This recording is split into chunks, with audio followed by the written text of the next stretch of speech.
तो बहुत बहुत स्वागत है जोरदार तरीके से मेरे जितने भी एफकैट के एस्पिरेंट हैं। Exactly AFCAT exam Air Force common admission test, मुझे लगता है कि देश के अंदर जितने भी इंडियन एयरफोर्स लवर हैं और कमीशन कैटेगरी में ऑफिशियल रैंक पर अगर बात करूँ तो सबसे बेहतर चॉइस के तौर पे है, जहां हर ग्रेजुएट कैंडिडेट और अपीयरिंग ग्रेजुएशन में जो भी कैंडिडेट्स हैं बिल्कुल इस फॉर्म को अप्लाई कर सकते हैं, भर सकते हैं और इंडियन एयरफोर्स ज्वाइन करने का सपना अपना पूरा कर सकते हैं। फ्लाइंग ब्रांच में भी, ग्राउंड ड्यूटी में भी, टेक्निकल नॉन टेक्निकल दोनों ही कैटेगरी में।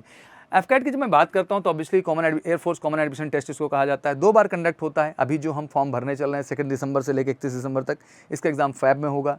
फिर अगला फॉर्म जून में आएगा, जिसका एग्जाम आपका अगस्त में होगा। ऑब्वियसली मैंने बताया कि फ्लाइंग कोर के लिए मतलब फ्लाइंग ऑफिसर के तौर पे जाते हैं और ground duty technical non technical के लिए जाते हैं। मेल एंड फीमेल दोनों ही एलिजिबल होते हैं इसके लिए।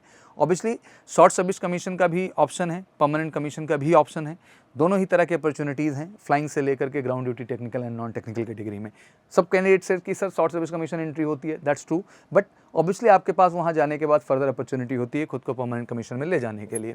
बात करें जो है इंपॉर्टेंट डेट्स तो क्लियर है कि 2 दिसंबर 2024 से फॉर्म शुरू होगा, 31 दिसंबर तक जो है ये फॉर्म भरा जाएगा 2024 से।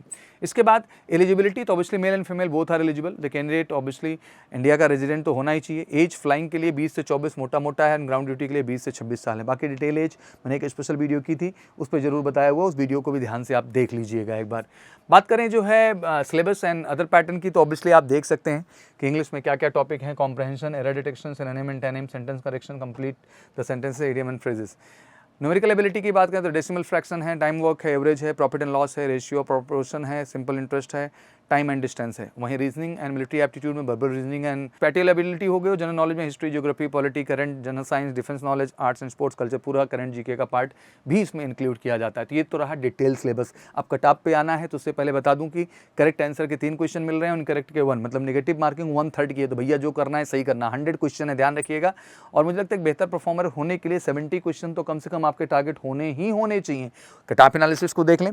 अगर मैं एफकैट फर्स्ट की बात करूं, सेकंड की बात करूं तो डे बाय डे गिरावट ही देखने को मिल रही है। जिस तरह का आज के देश का एजुकेशन सिस्टम हो रहा है, मुझे लगता है कि ऑनलाइन की दुनिया कहीं ना कहीं बहुत कुछ क्रैश कर रही है। उसमें कटऑफ के हालात को भी देखने को मिल रहा है एग्जैक्टली।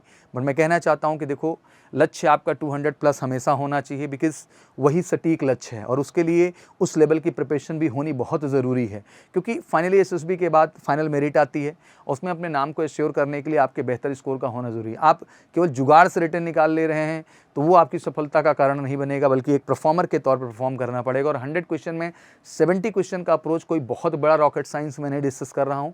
बस मसला ये है कि आप नहीं कर पाते हैं तो एक ही रीज़न होता है, क्योंकि आपको जो कॉन्सेप्ट चाहिए, जो क्वेश्चन चाहिए, वो एफकैट स्पेशल चाहिए, उस लेवल का आपको तैयारी इन फोकस चाहिए जो एग्जैक्टली नहीं मिलता, इसलिए आप नहीं कर पाते हैं। बट एमकेसी के मंच पे आके वो चीज़ आपको बेहतर मिलेगी। एफकैट का कटऑफ तो लोएस्ट जो है 137 तक देखने को मिल गया है, बट इसका मतलब ये नहीं कि आपका 137 200 प्लस स्कोर होगा, और एमकेसी के साथ जरूर होगा। Your goal should be 210 marks, ये बिल्कुल सही है। 70 क्वेश्चन आपके लक्ष्य होने चाहिए। Master obviously math, English, reasoning part में करना ही पड़ेगा, जीके में भी करना पड़ेगा, तभी आप बेहतर कर पाएंगे। और ऑब्वियसली उस बेहतर मास्टरी के लिए एफकैट 2025 हमारा लक्ष्य है फैब, जिसमें बिल्कुल 100% सिलेक्शन बैच की हमने शुरुआत की है। One of the best teacher team हमने दिया है ऑफलाइन ऑनलाइन दोनों ही मंच पे। तो फिर इंतजार मत करिए। अगर इस बार आपकी इच्छा है कि एफकैट में आप भी 200 प्लस स्कोर लाएं तो उठाइए फ़ोन करिए, कॉल 9696330033 पर, और जुड़िए एमकेसी के साथ 200 प्लस श्योर शॉर्ट स्कोर के लिए। तो ये अपडेट थे जो मुझे आपको देनी थी, और मैं कहूँगा कि ये वीडियो थोड़ा ग्रेजुएट जितने भी कैंडिडेट हैं देश के अंदर अपीयरिंग है पास हो, सबके साथ जरूर शेयर करिए। इंडियन एयरफोर्स में जाने का इसका बेहतर मौका हो ही नहीं सकता है। 350 वैकेंसीज, साल में 2 बार 700 के आसपास वैकेंसीज आती हैं, और मुझे लगता है इससे ज़्यादा अपॉर्चुनिटी तो कहीं नहीं है यार। अगर ये अपॉर्चुनिटी है तो सफलता भी मिलनी चाहिए। Thank you so much, wish you good luck. जय हिंद, जय भारत।